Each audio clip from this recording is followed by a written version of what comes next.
So on my TikTok account, I get a lot of people asking me like how I got to where I am and what my path was, and I'm going to share. So for undergraduate school, I got my bachelor's of science in psychology, and I attended the University of Illinois, Chicago. While I was a student there, I worked in a data research program doing data entry.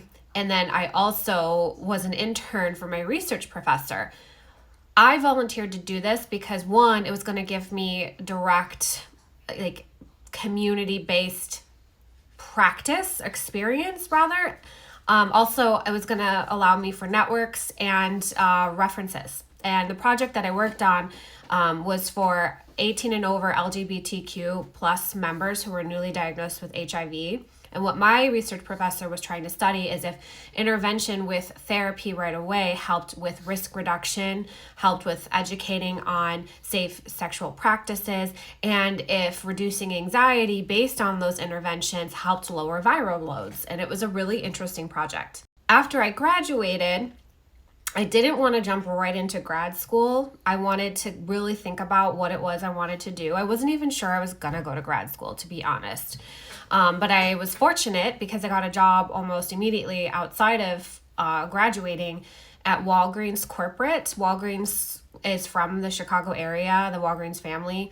And so all their corporate offices are really, or were at least, located there. So I got a job working there as a pharmacy benefit manager, which is nothing to do with my undergraduate degree. I quickly learned that there was nothing I could do with my undergraduate degree in the field of psychology directly without going back to school. So I did that for a few years, and during those years I was exploring my other options because I was like, I don't think the cubicle corporate life is for me. So I started researching, like, if I was going to go to grad school, what would I want to do?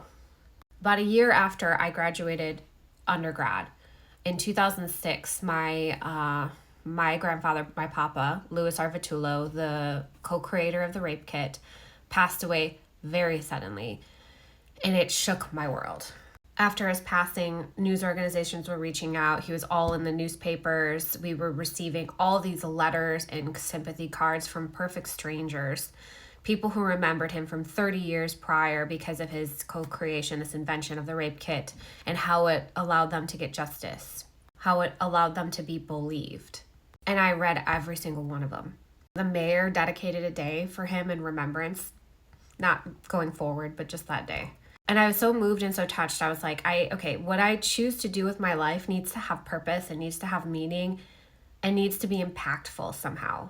And obviously, when someone you really were close to passes away, you really are reflecting on all the memories you have with them. And I kept circling back to the times I would talk about his career because he worked on the John Wayne Gacy case. He was called out of retirement for that. He worked on Richard Speck. He met Frank Sinatra and walked out of dinner. There's all these stories that he had that I'd always ask about. And obviously I wanted to know more about his, inventing the rape kit with Martha Goddard, because that's such a big deal. And for the longest while, he never wanted to talk about it because I think he still struggled with whether or not it was appropriate to talk to me about that, even though at that point I was like, an adult. But when he finally did talk about it, and I asked him, like, what would you like to see different, or what do you wish was different? And his response was that no matter what they did, no matter what he helped to invent to ensure that somebody would get a conviction, that to deter crime because of the consequences, that he would continue to see the crimes occur, but also that he would see the same people cycle through the system, and that prison just wasn't a deterrent for them, and he never understood why. So him being like a hero and an inspiration and a best bud my entire life, and that made me really think about forensic psychology. So I started looking in all the different schools in which I could become a forensic psychologist. Forensic psychology was just starting to become accepted at the time or talked about. It was a newer specialization in the field. So there were not a whole lot of grad school options that specialized in forensics. But when I looked at all the available schools or places that I could consider, I realized that the application process is going to be competitive, and I needed to ensure that I was a competitor, that I was bringing something of value. The school I went to required that you had 3 or 4 years life experience after your undergrad before you could apply to it. I think I think it's a good practice because, you've been able to be self-disciplined. You can show that. So from 2006 until 2009, I focused on getting that life experience. I volunteered places. I reached out to old professors. I reached out to the research project and all of the people I worked with and the doctors that were a part of that project. I got letters of recommendation and references through that and through my volunteer work. And I also realized, which I don't think a lot of people do realize this, is that with an undergraduate degree, you don't have to get a master's first before you can go in and get your doctorate. You can go straight into the PhD or PsyD program.